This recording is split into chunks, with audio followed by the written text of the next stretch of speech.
இந்த விழாவுக்கு வந்திருக்கும் பொதுமக்கள் ஏற்று இந்த மாலை பொழுதில் உங்களுடன் உரையாற்றுவதில் பெரும் மகிழ்ச்சி அடைகிறேன். நம் பாரத பிரதமரின் 75வது ஆண்டு பிறந்த 2 வாரங்கள் மக்களுக்கு சேவையாற்றும் சேவை விழாவாக கூறியுள்ளார்கள். அதன் காரணமாக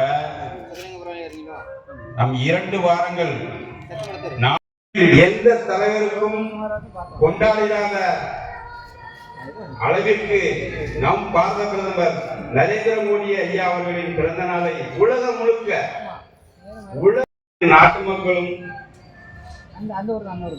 பிரம்மாண்டமாக ரொம்ப ஆர்வத்தோடு சந்தோஷத்தோடும் மிக மகிழ்ச்சியோடு கொண்டாடி வருகின்றோம். நம் பாரத பிரதமர் எண்ணிலடங்காத சொல்லவே முடியாத அளவுக்கு பல நன்மைகளை நமக்கு செய்துள்ளார்கள். இங்க பாருங்க அந்த கேமரா பாருங்க, அந்த அண்ணன் கேமரா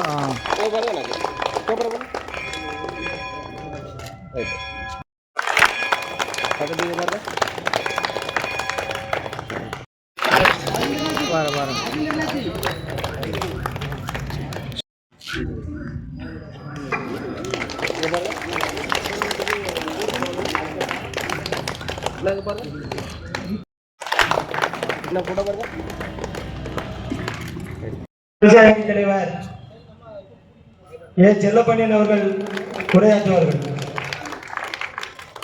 பிரதமர் மோடி அவர்கள் ஏகப்பட்ட நன்மை செஞ்சுட்டு இருக்காங்க. ஆனா இவங்க இன்று வரைய நம்ம மக்களுக்கு எந்த நன்மையும் செய்யவில்லை. நீங்க அதுலயும் முக்கியமா பாத்தீங்கன்னா நம்ம கடையம் பகுதியில கல்கோடி கேரளாவில நம்ம போய் 1 சென்ட் இடம் வாங்கி அதுல வீடு கட்டி அந்த 1 சென்ட் இடத்துலயும் பாத்ரூம் இருந்தா மட்டும் இதே கேரளா போலீஸ் இங்க இருந்து ஒரு கோழியை கொண்டு கழிவை கொண்டு மேக்க போட்டோம். அவன் செக் போஸ்ட்ல போலீஸ் வெளியே அவன் பாடல ஒன்று தட்டை விட்டுட்டோம். ஸ்டாலினுக்கும் காவல்துறைக்கும் வால் போஸ்ட் அடிச்சு ஒட்டுதோம்யா. மக்களுக்கு எந்த நன்மையும் செய்யல. செக் போஸ்ட்ல நம்ம கோழி கழிவு ஆஸ்பத்திரி கழிவு அவளை கழிவு அங்க இருந்து செக் போஸ்ட்ல பணத்தை